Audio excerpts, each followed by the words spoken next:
to the building code, whichever building code this local amendment or apparent local amendment is about, to see if there is anything else in that code that is important to consider in a situation.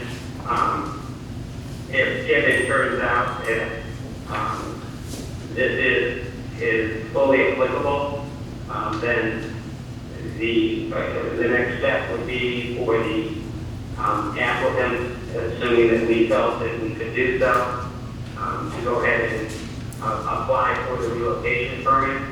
That unfortunately, or fortunately, whatever way you look at it, under the language that I see in Mr. Jetter's, the material Mr. Jetter provided, would need to be on a council agenda, and the council could make a decision on how to deal with that application.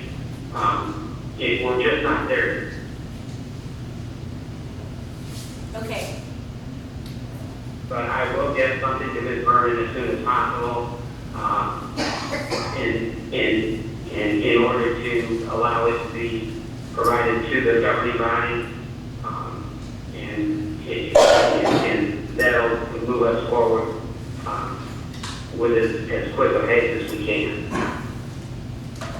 All right. There's one more thing.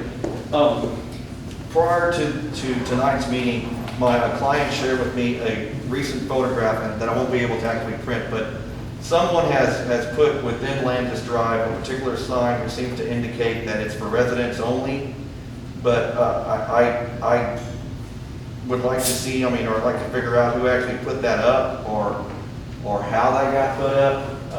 And more so too, the stop sign and the blue Landis, the blue Landis street sign that looks like every other street sign in Kirby. And so certainly we want to be able to use the road, and I think we do have a right as a property owner to use the road, and any business customers that come to the facility can either come from the Landis or the Ackerman side. So, and I have some photographs of the sign if people need to see that. Are you gonna say? It's my road sign. I'm sorry. It's my private road sign. Oh, it's okay. That the residents of Landis Drive take for.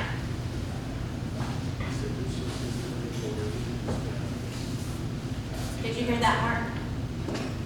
I heard the comment about the sign. And then Mr. Jetter said it's that. Mr. Jetter, we just.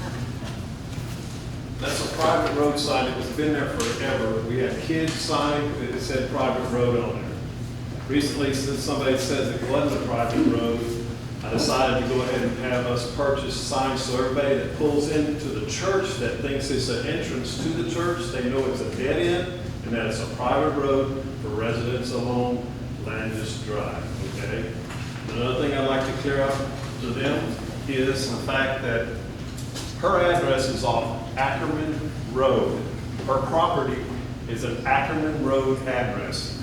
I had that told to me several times because of the fact that they're trying to put a business on a C2 lot on Ackerman Road, okay? Not Landis Drive. So they're not a property owner of Landis Drive. They're a property owner of Ackerman Road. That's their address. That's where the Brogdon's address has been, and everybody else's address that's on that property has been since 1940, whatever.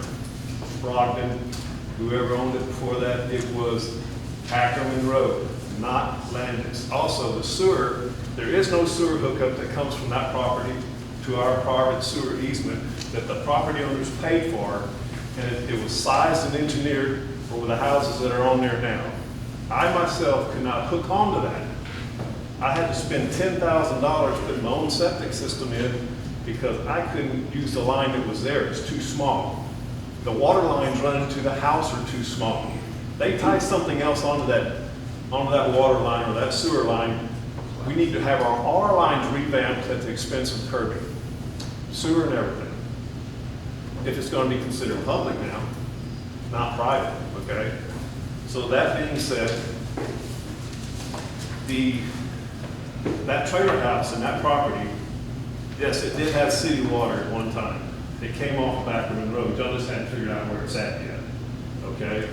So there was water there. They had a water tap there. Their mailing address is off of Ackerman. The septic system they had is underneath that trailer house. They just put a house on top of a septic tank. I know exactly where that septic tank is. And the reason city ordinance and city code compliance didn't say anybody about that, because Mr. Mark Snall said that they could store a trailer on that property because it was C2. And as long as it was stored as a trailer, then at that point, nobody's making any rules, nobody needs to get a ordinance, nobody needs to get a permit yet, because they're getting it platted. The plat he refers to is still not correct. If you look at the plan and the plat that they presented, Ackerman Road is not a 50-foot road, it's 85 feet. So if all these engineers and all these people that are doing this have looked at this and researched it the way they should with the proper, you're already getting information from them on a plat to look at it, but yet, and approve things, but if it's not right and still not right, I don't understand how we can move forward on this until it is right. They have always held my feet to the fire on getting permits and doing anything. The reason I knew about the building thing is because I wanted to move in a 10 by 25 into my residence. And when I came to the city engineer, I asked Sidney gave me some other guy's name. I called him and he said, nope, there's a deal here, but you gotta go ahead and get it permitted. You have to get this done. I said, no, it's not working. I'm just gonna go ahead and build. I get my permit in my new shop, get my new shop built and get it done. Same thing with the septic system, the sewer system came in.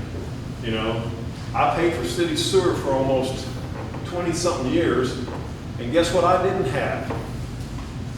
I didn't have city sewage.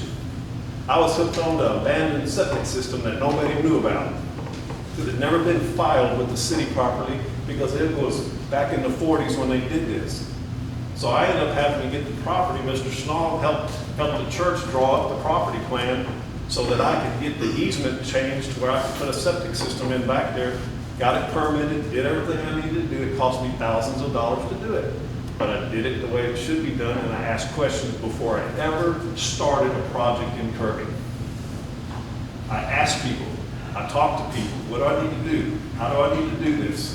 If somebody would have asked and said and looked at it and picked those codes up right, they would have said, time out. You cannot move a building in here until you go through this process. And that's where I leave it. Thank you. Thank you, Mr. Can I ask a quick question? Yes. On the stop sign, can you please check and see if there's an ordinance for that sign, because I don't believe there is. I think Mr. Kirby put it up. I know, you put the stop sign. I looked way inside my private property, or on our private property, there is a sign put up that's well within the city's easement area. Now, the city has put a stop sign up so we don't run out in the middle of the street. The city placed that stop sign, and at that time, or when they originally did it, it was Ackerman Landis, okay? Because Landis is a road that's a private road, and they still have to mark it as a private road. They don't have to mean it's a public road. Correct. Right. Okay. So there is an ordinance for the stop sign. Right. Because there has to be an ordinance for a stop sign in order for it to be legal. Now, the law does state that when you enter a main thoroughfare from a private or public drive without a traffic control device, you still stop. But what I'm saying to you is, I'm trying to figure out how the stop sign got there. is what I'm The city saying. of Kirby put it up a long time ago. Okay. I mean, I've been there since 1980. Yeah. They knocked the sign off. The Ackerman, the Landis sign got knocked off, and I called and they said, okay, we'll have new signs put up, but they never put the Ackerman Landis, they just put the Landis. That's what I thought, yeah. If I may, thank you, Councilman Grant, for bringing up that point with regard to the stop sign. And as I said, we have certainly the street photos, and I can give that to Ms. Cox, and you can share that with your council. But then that's another thing too. Obviously, as I got more familiar with the particular situation and the stop sign being there, now I know the city placed it in there, which would make sense. Because I also believe that I think in a prior council meeting, my client shared something from the Bexar County Appraisal District which indicated that the Landis Drive off of Ackerman was a public street. which would make sense why we have a stop sign there that was placed by the city. Also, as I look at our meeting code, again, it may have been revised, but as I look at the section 71.06, no parking zones, one of the streets that's named, listed as a no parking zone within the city of Kirby happens to be Landis. So again, to me, it seems like an indicator that that roadway is a public roadway. Well, the thing is, though, it's not a dedicated street to Kirby. Well, thank you for bringing that up as well too. But certainly actions taken by the city can be perceived as it being a public property. There's no, like if they posted a speed limit, which put to Kirby to be 30, we can't enforce it because it's a private road. Well, Well, our judge went through that a long time ago. Sure. When I was on the work, when we first started that. sure, and I understand you've been on council for a number of years, so certainly you have some type of history with that. But I know with the aspect of the no parking zone, Landis is certainly listed as a city that the city does want to enforce its regulations because there is a fine that's associated with no parking on Landis Street, which means to me it's a public roadway. So certainly I can share that with you as well too. Make a copy of that, and so, which, you know, either way, whether or not it's public or private, we certainly have a right to it. And if it turns out that we determine it's not a public road, certainly we can talk to the other neighbors to try to see about maybe having the city take over that roadway, and that'll end the issue. So certainly, it's certainly one of the options. Well, I mean, who maintains that road? They maintain it, no, or there is, we don't. Then it's a private road. They maintain it, the owners, you know. They have, I see what you're saying, it's a bifurcated situation. Sure, it is. It's a very odd situation.